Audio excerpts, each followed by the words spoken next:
ఈరోజు నేను వీడియోలో సొరచేప పిట్టు ఎలా తయారు చేసుకోవాలో చూపించబోతున్నాను. దీనికోసం ముందుగా మనం ఉల్లిపాయలను ఇలా చిన్న చిన్న ముక్కలుగా కట్ చేసుకోవాలి.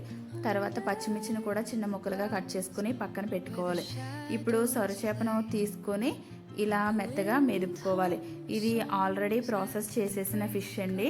ఇందులో మనం కొంచెం కారం, ఉప్పు వేసుకొని ఈ ముక్కలకంతా పట్టించుకోవాలి.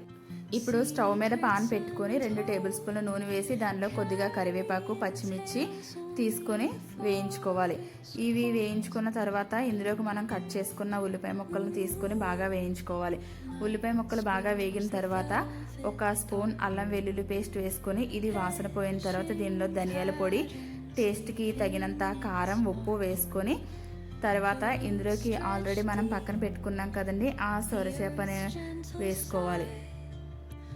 స్టవ్ ఆఫ్ చేసే ఒక 5 మినిట్స్ ముందు గరం మసాలా, కొత్తిమీర వేసుకొని ఒక 5 మినిట్స్ మూత పెట్టి అలాగే ఉంచితే మనకి గుమగుమలాడే సొరపిట్టు కర్రీ రెడీ అయిపోయిందండి.